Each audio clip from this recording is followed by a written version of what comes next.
প্রথম আলোর অডিও সংবাদে স্বাগত। শামসুজ্জোহা জানিয়ে দিচ্ছি দিনের প্রধান খবরগুলো।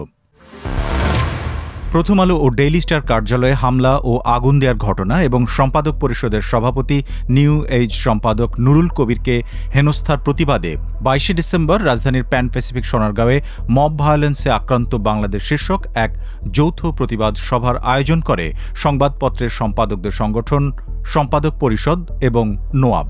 সেখানে দ্য ডেইলি স্টারের সম্পাদক মাহফুজ জানাম বলেন, মত প্রকাশ তো দূরের কথা, এখন বেঁচে থাকার অধিকার চাইতে হবে। এছাড়াও তিনি বলেন, সেদিন রাতে তারা ডেইলি স্টারের সাংবাদিকদের পুড়িয়ে মারতে চেয়েছিল। প্রতিবাদ সভায় বিভিন্ন রাজনৈতিক দলের নেতা, পেশাজীবী সংগঠন, ব্যবসায়ী সংগঠন, সাংবাদিক সংগঠন এবং নাগরিক সমাজের প্রতিনিধি সহ নানা শ্রেণী পেশার মানুষ সংহতি জানাতে আসেন। অনুষ্ঠানে বিএনপির মহাসচিব মির্জা ফখরুল ইসলাম আলমগীর বলেছেন, শুধু প্রথম আলো ও ডেইলি স্টার নয়, আজকে গণতন্ত্রের উপর আঘাত এসেছে। তাই গণতন্ত্রী সব মানুষকে ঐক্যবদ্ধ হয়ে এই অপশক্তিকে রুখে দিতে হবে। এছাড়াও এনসিপির আহ্বায়ক নাহিদ ইসলাম বলেন, আমাদের স্লোগানগুলো ব্যবহার করে তারা সেখানে আক্রমণ করেছে এবং সেটার পক্ষে সম্মতি তৈরি করেছে। এই ঘটনার পর আমরা বলেছি যে সরকারের ভেতরের একটা অংশের এখানে সংশ্লিষ্টতা রয়েছে। সমাজে এটার পক্ষে সম্মতি তৈরি করা হয়েছিল অনেক দিন ধরেই এবং এটার সঙ্গে রাজনৈতিক ব্যাকআপও আছে। এই তিনটা ঘটনা একসাথে না ঘটালে এত বড় সাহস সেই রাতে কারও পক্ষে করা সম্ভব হতো না।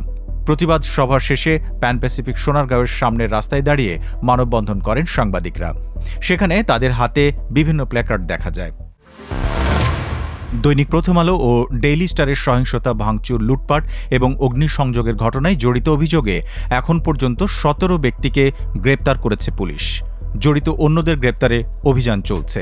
সোমবার দুপুরে রাজধানীর মিন্টু রোডে ঢাকা মহানগর পুলিশ ডিএমপির মিডিয়া সেন্টারে আয়োজিত সংবাদ সম্মেলনে এসব তথ্য জানানো হয়। এসব তথ্য জানান ডিএমপির অতিরিক্ত কমিশনার এস.এন. নজরুল ইসলাম।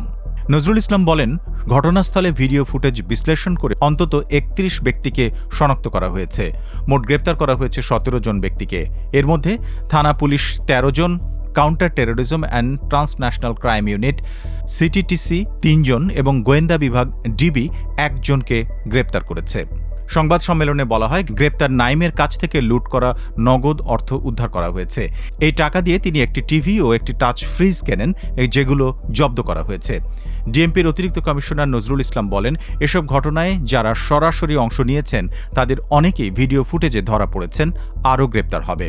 নজরুল ইসলাম বলেন, প্রতিবাদ বা ক্ষোভ প্রকাশ এক বিষয়, আর তার আড়ালে অফিসে ঢুকে আগুন দেওয়া, ভাঙচুর করা সম্পূর্ণ ভিন্ন বিষয়। এসব কাজ অনাকাঙ্ক্ষিত। এগুলো ব্যাড ইন্টেনশন থেকে করা হয়েছে। জড়িত সবাইকে আইনের আওতায় আনা হবে। গণমাধ্যম কার্যালয়ে হামলার ঘটনায় প্রথম আলো ইতিমধ্যে মামলা করেছে বলে উল্লেখ করেন নজরুল ইসলাম। তিনি বলেন, ডেইলি স্টারের মামলা প্রক্রিয়াধীন।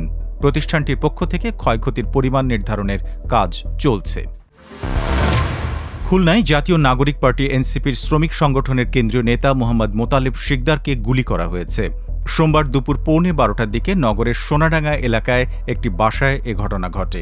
এনসিপির খুলনা মহানগরের সংগঠক সাইফ নেওয়াজ প্রথম আলোকে বলেন, মোতালেব শিকদার এনসিপির শ্রমিক সংগঠন জাতীয় শ্রমিক শক্তির কেন্দ্রীয় সংগঠক এবং খুলনা বিভাগীয় আহ্বায়ক। কিছুদিনের মধ্যে খুলনায় দলের একটি বিভাগীয় শ্রমিক সমাবেশ হওয়ার কথা ছিল, সেটা নিয়ে তিনি কাজ করছিলেন। সোনাডাঙ্গা থানার পরিদর্শক অনিমেষ মণ্ডল প্রথম আলোকে এই খবরের সত্যতা নিশ্চিত করেছেন। তিনি বলেন, মোতালেব নামে এক ব্যক্তিকে দুর্বৃত্তরা গুলি করলে উপস্থিত জনতা তাকে প্রথমে খুলনা মেডিকেল কলেজ হাসপাতালে নিয়ে যান। পরে সেখান থেকে তার মাথার সিটি স্ক্যান করার জন্য সিটি ডায়াগনস্টিক সেন্টারে নিয়ে যাওয়া হয়। নগরের সোনাডাঙ্গা এলাকায় গাজী মেডিকেল কলেজ হাসপাতালের পেছনের দিকের একটি বাসার মধ্যে তাকে গুলি করা হয়েছে। ঘটনার তদন্ত চলছে। আইন উপদেষ্টা আসিফ নজরুল বলেছেন, শহীদ শরীফ ওসমান হাদি হত্যার বিচার হবে দ্রুত বিচার ট্রাইব্যুনালে। সোমবার বেলা 1:50 আসিফ নজরুল তাঁর ভেরিফাইড ফেসবুক পেজে দেওয়া এক পোস্টে কথা বলেন। তিনি আরও বলেন, দ্রুত বিচার ট্রাইব্যুনাল আইন 2002-এর 10 ধারা অনুযায়ী পুলিশ রিপোর্ট আসার পর সর্বোচ্চ 90 দিনের মধ্যে এই হত্যা মামলার বিচার সম্পন্ন করা হবে। জুলাই গণ অভ্যুত্থানের মুখ ও ইনকিলাব মঞ্চের আহ্বায়ক শরীফ ওসমান হাদিকে 12 ডিসেম্বর পুরানা পল্টনের বক্স কালভার্ট সড়কে গুলি করে দুর্বৃত্তরা। 18 ডিসেম্বর সিঙ্গাপুরের একটি হাসপাতালে তিনি মারা যান। শিক্ষার্থীদের দাবির মুখে রাজশাহী বিশ্ববিদ্যালয়ের বিভিন্ন অনুষদের আওয়ামীপন্থী 6 ডিনকে অপসারণ করা হয়েছে। বিশ্ববিদ্যালয়ের উপাচার্য অধ্যাপক সালেহ হাসান নকিব সোমবার সকালে এই সিদ্ধান্ত অনুমোদন দিয়েছেন। এই 6 ডিনের রুটিন দায়িত্ব উপাচার্য এবং তার প্রতিনিধি হিসেবে 2 জন উপাচার্য পালন করবেন। বিশ্ববিদ্যালয় প্রশাসন ভবনে দুপুরে ভারপ্রাপ্ত রেজিস্ট্রার অধ্যাপক ইফতিখারুল ইসলাম মাসুদ গণমাধ্যমকে বিষয়টি নিশ্চিত করেন। অপসারণ করা 6 জন ডিন হলেন আইন অনুষদের অধ্যাপক আবু নাসির মোহাম্মদ ওয়াহিদ, ব্যবসায় শিক্ষা প্রতিষ্ঠানের অধ্যাপক এএসএম কামরুজ্জামান, সামাজিক বিজ্ঞান অনুষদের অধ্যাপক এসএম একরামুল্লাহ, ভূবিজ্ঞান অনুষদের এইচএম সেলিম রেজা, প্রকৌশল অনুষদের ডিন বিমল কুমার প্রামাণিক এবং বিজ্ঞান অনুষদের ডিন নাসিমা আক্তার। আওয়ামী লীগের আমলে দায়িত্ব পাওয়া ডিনদের নির্ধারিত মেয়াদ শেষ হয় 17 ডিসেম্বর। এর মধ্যে প্রশাসন তাদের মেয়াদ বাড়ানোর সিদ্ধান্ত নেওয়ায় আন্দোলন শুরু হয়। রোববার দুপুরে রাজশাহী বিশ্ববিদ্যালয়ের 6 ডিনের সবার পদত্যাগের দাবিতে উপাচার্য, উপাচার্য, প্রক্টর, রেজিস্ট্রার সহ প্রশাসন ভবনের সব দপ্তরের কার্যালয়ে তালা ঝুলিয়ে দেন একদল শিক্ষার্থী। বেলা 3:30টার দিকে বিশ্ববিদ্যালয়ের উপাচার্যের ঊর্ধ্বতন কর্মকর্তাদের সঙ্গে আলোচনায় বসেন শিক্ষার্থীরা। সেখানে ডিনদের অপসারণের বিষয়ে আশ্বাস দেওয়া হলে বিকেল 4:30টায় কার্যালয়গুলো তালা খুলে দেওয়া হয়। পরে এই বিষয়ে সন্ধ্যায় ডিনদের সঙ্গে জরুরি বৈঠকে বসে বিশ্ববিদ্যালয় কর্তৃপক্ষ। সভায় সব ডিন রুটিন দায়িত্ব পালনে অপারগতা জানিয়ে পৃথকভাবে আবেদনপত্র দিয়েছেন।